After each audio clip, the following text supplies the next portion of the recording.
Welcome to Tanvi cooking. Hi friends, welcome back to my channel. இன்றைக்கி நம்ம என்ன பார்க்க போகிறோம் அப்படின்னா, ஒரு சளி, இரும்பல் இல்லைன்னா பால் கொடுக்குற அம்மாங்களுக்கு இந்த பூண்டு ரசம் அவ்வளோ அருமையாக இருக்கும். சாப்பாட்டோட பிணைஞ்சு சாப்பிட்டிங்கன்னா இதுக்கு தேவையான பொருட்கள் நாட்டு பூண்டு 2 கட்டை நான் தொளிச்சு வச்சுருக்கேங்க. அதாவது 15லேருந்து 20 பல் பூண்டு, சின்ன வெங்காயம் 3, மிளகு அதிகமாக சேர்த்திக்கோங்க, மிளகாய் கம்மியாக சேர்த்திக்கோங்க. மிளகு 1 டேபிள் ஸ்பூன் நான் சேர்த்திருக்கேன், சீரகம் 1/2 ஸ்பூன் நான் சேர்த்திருக்கேங்க.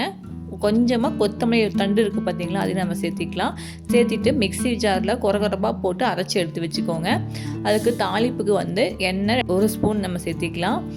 சின்ன வெங்காயம் 2-3 சேர்த்திக்கலாங்க. கருவேப்பிலை, மிளகாய் கம்மியாக தான் சேர்த்திருக்கேன், ஏன்னா மிளகு போட்டிருக்கோம் அப்படிங்கிறனால மிளகாய் 1 மிளகாய் மட்டும் நான் போட்டிருக்கேன். கருவேப்பிலை போட்டு வெங்காயம் நல்லா வதங்கி வந்ததுக்கப்புறம் நம்ம அரைச்சி வச்சுருக்க பூண்டு பேஸ்ட் ஒரு 2 நிமிஷம் எண்ணெயிலே வதங்கட்டுங்க. வதங்கினதுக்கப்புறம் தண்ணி ஒரு 4 கிளாஸ் தண்ணி மட்டும் சேர்த்திக்கோங்க.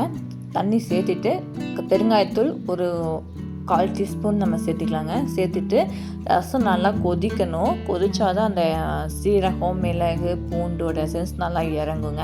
ஒரு 5 நிமிஷம் கொதிக்கட்டும், அதுக்கு மேலே வேண்டாங்க. 5 நிமிஷம் கொதிச்சதுக்கப்புறம் அடுப்பு ஆஃப் பண்ணிவிட்டு கொத்தமல்லி தழை போட்டு வச்சிடலாங்க.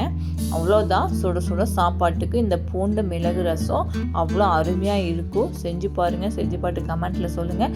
அடுத்த வீடியோவில் வேறு ரெசிபியோட பார்க்கலாங்க. இதை புதுனா லைக் பண்ணுங்க, ஷேர் பண்ணுங்க, கமெண்ட் பண்ணுங்க, சப்ஸ்கிரைப் பண்ணுங்க. Bye by.